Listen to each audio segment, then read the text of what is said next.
Welcome to the Whole Food Vegan Podcast, and remember to click the subscribe button below and then click the little bell icon and you will be reminded when these new episodes go live. Let's head straight to the action. Hello and welcome to the Whole Food Vegan Podcast. My name is Mark. And I'm Sue. Hello. Hi. And this week we are going to be talking about slow cookers, and we both love slow cookers. Yep, they're really good this time of year. Yeah. So we're going to talk about the benefits of using a slow cooker, different types of slow cookers, some recipes, and then some top tips. Yep. So let's get stuck in. Benefits of a slow cooker. Oh, I love my slow cooker. It's so easy. It's, for me, one of the best things about it is you don't have loads of washing up and, loads of dishes, and you haven't got all the space for all the dishes in the kitchen. It's just a one pot meal, which I love.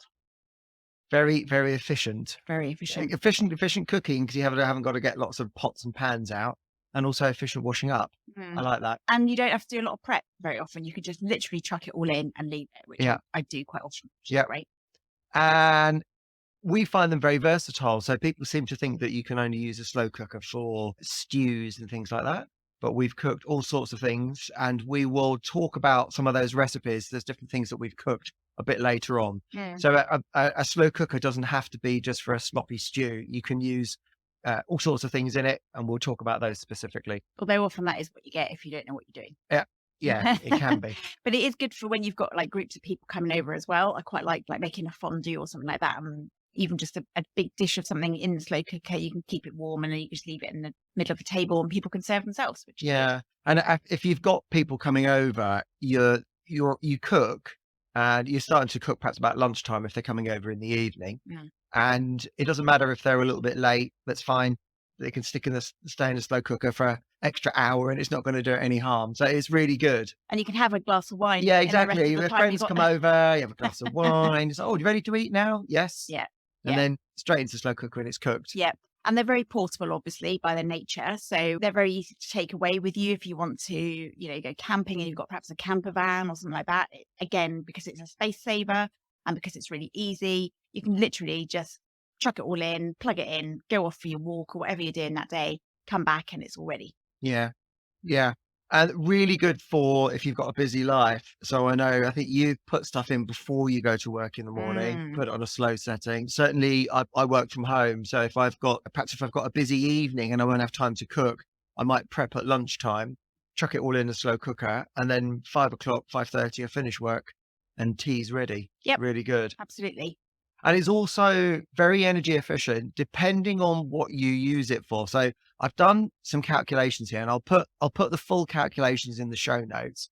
But basically, if you run a 200-watt slow cooker, which is what most of them are, for 6 hours, that's going to cost you 39p, give or take. That's 33 pence per kilowatt hour as it is at the moment in the UK. So 39 pence for a 200-watt slow cooker for 6 hours.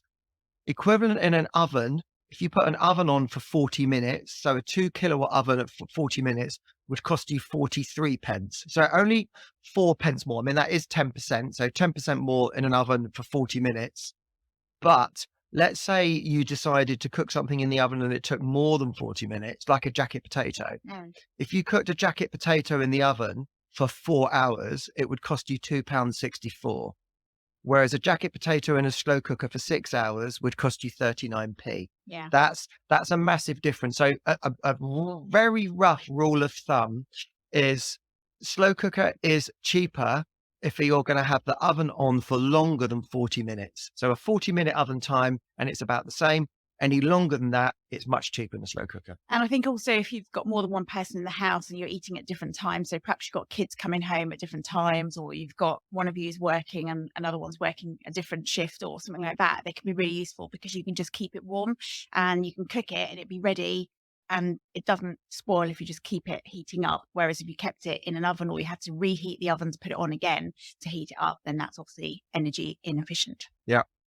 So that's some of the benefits for slow cooker. Let's look at the different types. You've got little individual ones, haven't Yeah, you? it's a tiny little one. I think I bought it from Argos for about, I don't know, 10 quid about 15 years ago. And I really enjoy using it. I used to have a completely different type, which is very old, which I inherited. So the one I've got now is a ceramic pot, a very small, deep pot with a glass lid, and the whole thing sits inside the case of the slow cooker.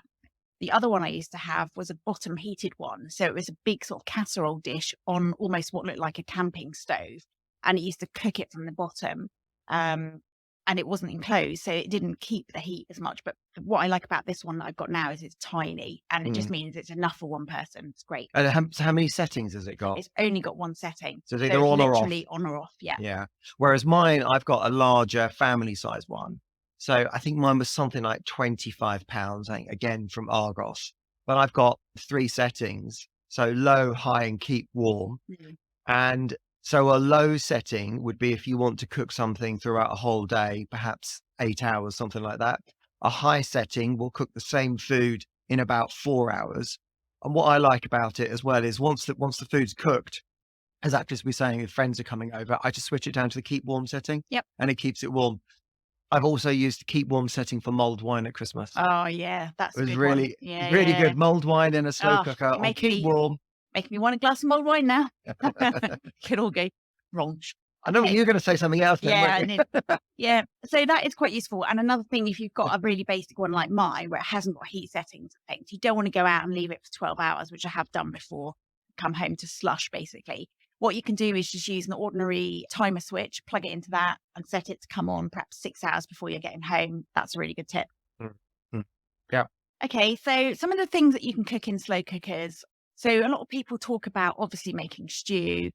There's some really obvious things like rice pudding, stuff that cooks really slowly. But there's also a wealth of different recipes out there. I mean, at the moment, the BBC website is doing a lot of slow cooker recipes. And also it's worth mentioning that you can get a slow cooker book and convert a lot of recipes to vegan. So predominantly when people are talking about a lot of these recipes in slow cooker books, you can just take out the meat and substitute something else. It works very well. I mean, the chances are if you've got a vegan based dish, it's going to take a little bit less time than one with meat in by the nature of it. But I've got an amazing book called The Vegan Slow Cooker, which I'll show you. And this is a really good book. This is by Saskia Sidey. I'm not sure how you pronounce it. Really cheap book. And it's all about vegan recipes for the slow cooker. And one of my favorite recipes in there, which I've used loads, satisfies an urge which I had, as a vegan. I was like, syrup sponge. I've got to have syrup sponge. I saw that book with that recipe in. I'm buying it. That's it. Syrup sponge in slow cooker is amazing. And really easy to make. Really easy to make. Yep. Yeah. Literally.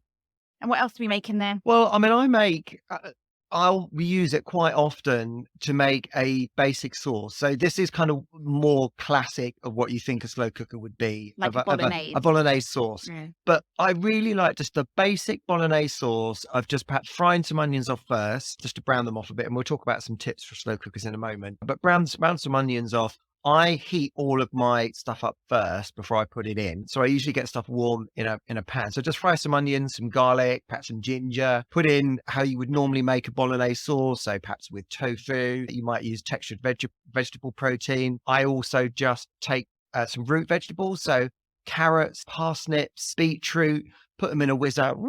And it just turns it into kind of a mince, which works really, really well. And it all cooks at the same time. And it all cooks at the same time because it's all the same size. Yeah. And that would make a basic bolognese sauce, perhaps with some marjoram or some sort of classic herbs in it. Obviously, you put some passata in it. And passata. Crucial Or ingredient. you can then add chili to it to make it a chili sauce. Or you could add some cumin, some Or some fenugreek. Mexican spices. Exactly. So that basic sauce I use in all sorts of different ways. And one of the things I absolutely love, I'm not a huge English food eater. I quite like stuff with a bit more spice and some different flavors in. But one of my favorites is a stew exactly made like that with larger chunks of potatoes, perhaps some larger chunks of parsnips in it. And then at the end, make some dumplings Oh, yeah. with vegan atura. So it's 100 grams of flour to 33 grams of suet, literally just a little, probably a tablespoon of water, just top a little bit of water, mix it into a dough, sprinkle in some herbs, some coriander. If you've got fresh coriander, make it so it goes into a little dumpling, chuck them on. and they take about half an hour Yeah. towards the end of that 4 hour, 6 hour window. So half an hour towards the end, chuck the dumplings in. Obviously, they don't brown like they would in an oven, but But they're it's- soft. they're soft squidgy. and fluffy. Mm. So to have a stew like that at a winter with dumplings, Oh, yeah, my it's the God. best. And I push my dumplings into the stew quite a lot so that they absorb quite a lot of moisture. Yeah. So there's only like a little bit sticking out. Whereas I know you put your dumplings on the top and then they kind of absorb a bit of moisture, but they're crispier. And one of the things I do with dumplings also is quite often I'll put some chopped nuts in there because like Brazil nuts and Oh, yeah, that's a good idea. walnuts go really well in them. Really good.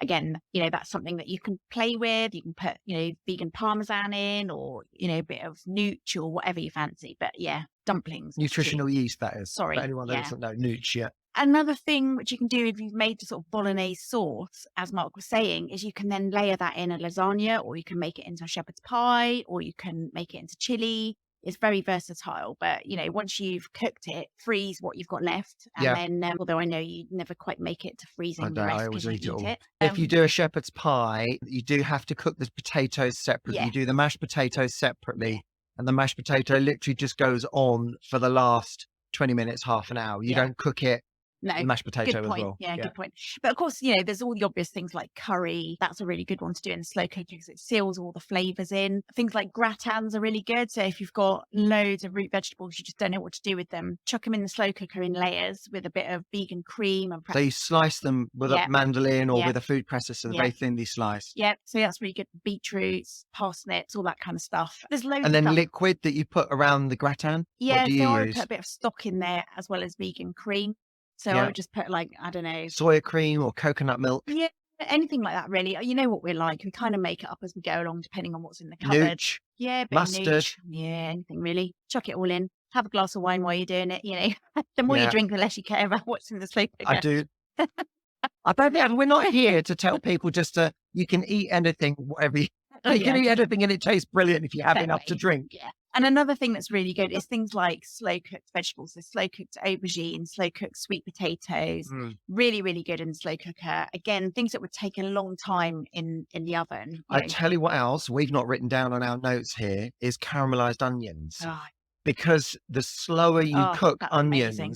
the nicer they come out. And Yeah. people tend to cook onions too quickly on the hob by Yep. having the temperature too high. So by cooking them really slowly over a course of hours, all the sugars come out in the onions. Mm, And bit of balsamic vinegar. towards the end, bit of balsamic vinegar, a bit Yeah. of brown sugar, just to let it all caramelize. Yeah. It makes the most amazing caramelized onions. And the other thing we haven't mentioned is the courgette sauce that we make for pasta. Yeah, that's another one. So courgettes, if you cook courgettes, slice them to probably 2 or 3 millimeters thick, cook them really, really slowly, which you can do in a frying pan. But you've got to make sure the heat is down Well, you do really it in a low, saucepan really with the lid on, wouldn't you? really slowly. But doing them in the slow cooker equally comes out really well. And then what I do towards the end is I would grate, so very, very finely grate into a puree some garlic. Mm. I quite like not cooking garlic too much. I quite like it that real fresh. When it's not cooked, I mean, it stinks, but it's absolutely amazing. So right at the very end of cooking, I just put in some sort of minced crushed garlic, perhaps a little bit of cream, some herbs, and serve it straight with pasta. It's amazing. It's amazing. It's really beautiful because it all just disintegrates, goes into this kind of amazing.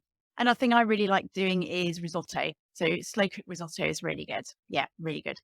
And so with the risotto, you put all of the ingredients in. Yep. So you don't have to add the water slowly like you would No, normally. But you have to get a recipe, follow the recipe, because otherwise you'll end up with not enough liquid in there, which will then make the rice really dry and it won't cook properly. And if you have too much, then it'll just end up like rice soup. So you've got to follow a recipe. Okay, that's good. We've also made sweet stuff in it. And sweet stuff that I would never have thought about cooking in a slow cooker. So brownies is Yeah. something that I've made in Yeah. a slow cooker, and you've made banana bread. Yeah, I mean, with brownies, they go all gooey in the middle, don't they? And crispy on the outside, which is really nice. Banana bread is something that's very simple. I mean, you're going to have either a big slow cooker that you can put a bread tin in to make a loaf like that, or you're just going to do what I do, which is just chuck it all in the little one and just have a round loaf. It doesn't bother me. You can do the same with cakes. You can do like pineapple upside down cake. You can do sticky toffee pudding, anything like that in the slow cooker. For me, because I've got a small tiny slow cooker, I just chuck it all in. Whereas in yours, you would actually put it in a tin and put it in the slow cooker. Well, the brownies, when I did the brownies, I think the slow cooker is lined with greaseproof paper, and the mixture goes into a lined greaseproof paper, and it all cooks. Yeah. Once it's done, you can lift it all out in Yeah. one. But again, we're not going to do a load of recipes on here. We just want to talk to you and get you motivated to kind of have a look. Experiment. And we'll put a link to the Saskia Siddi slow cooker book in the show notes so that you can have a look at some of these recipes. Yeah. And I think also jacket potatoes you mentioned, wrap them in foil and put them in with a little bit of oil and a little bit of salt. Just rub it into the skin, put them in the foil. When you cook a jacket potato in a slow cooker, it will come out without a crispy edge. So what I do is I just unwrap it for the last kind of hour to kind of brown it off a little bit, just make the outside a bit crispy. But yeah, really good. Yeah, but that's amazing, isn't it? How you can do jacket potatoes. I never would have thought of doing a jacket potato in a slow cooker. Because it's not worth putting the oven on for one person to have a jacket exactly, potato. as I said, so a slow cooker that's on for 6 hours will cost you 39p. If you do a jacket potato in the oven for, say, 4 hours, it's going to cost you £2.64. Yeah. And it is so much cheaper to do stuff in the slow cooker.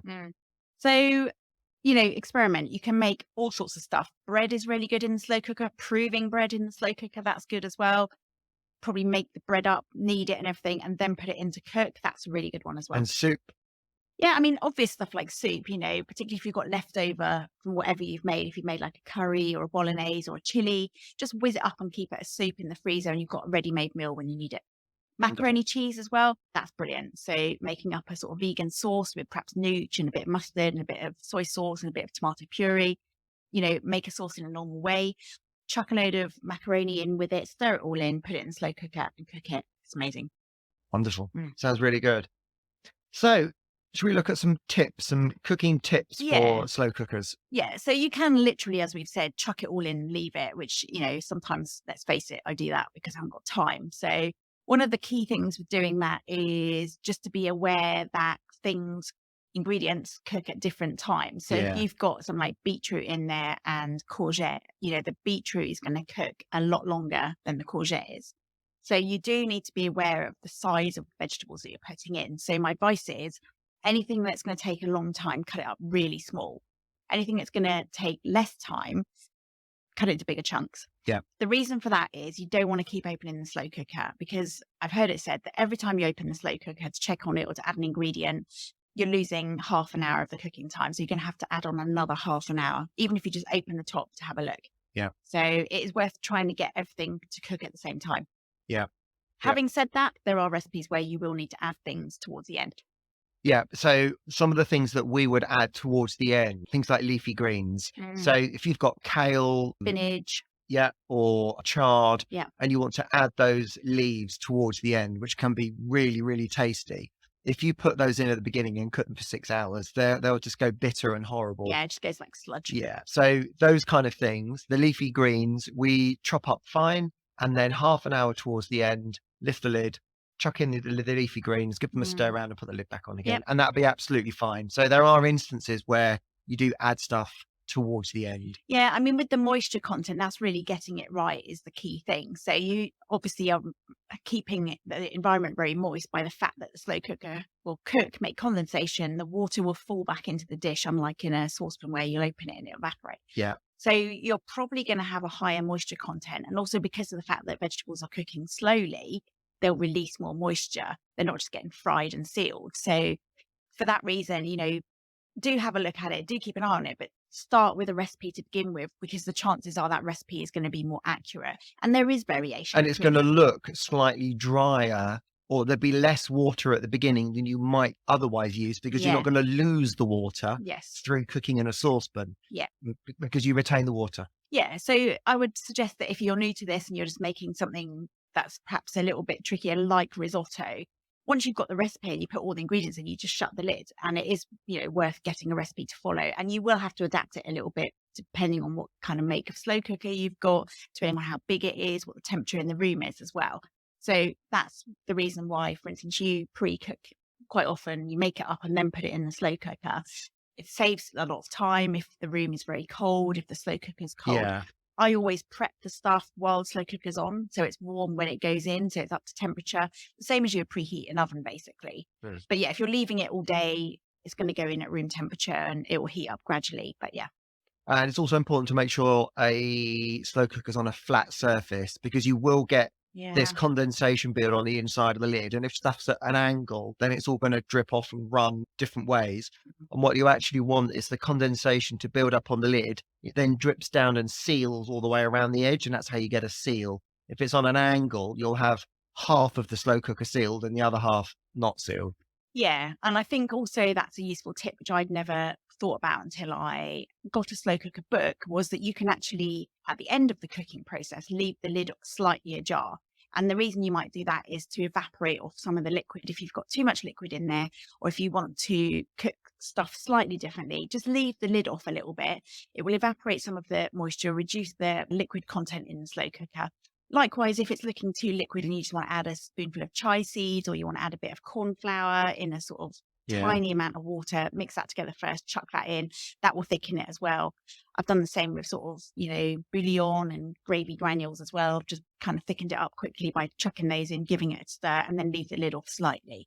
So you can use it in different ways. It's not just that you have to have the lid on all the time. Some recipes like crumbles and things like that, you could take the lid off towards the end, or just leave it ajar slightly. And some things we like to seal beforehand. So seal and brown off. So something like seitan, tofu, onions, you might want to have a bit of color to them. Yep. So we just fry them off to start off with, get them going, brown them, put them in. Nuts is also something you might want to toast the nuts first.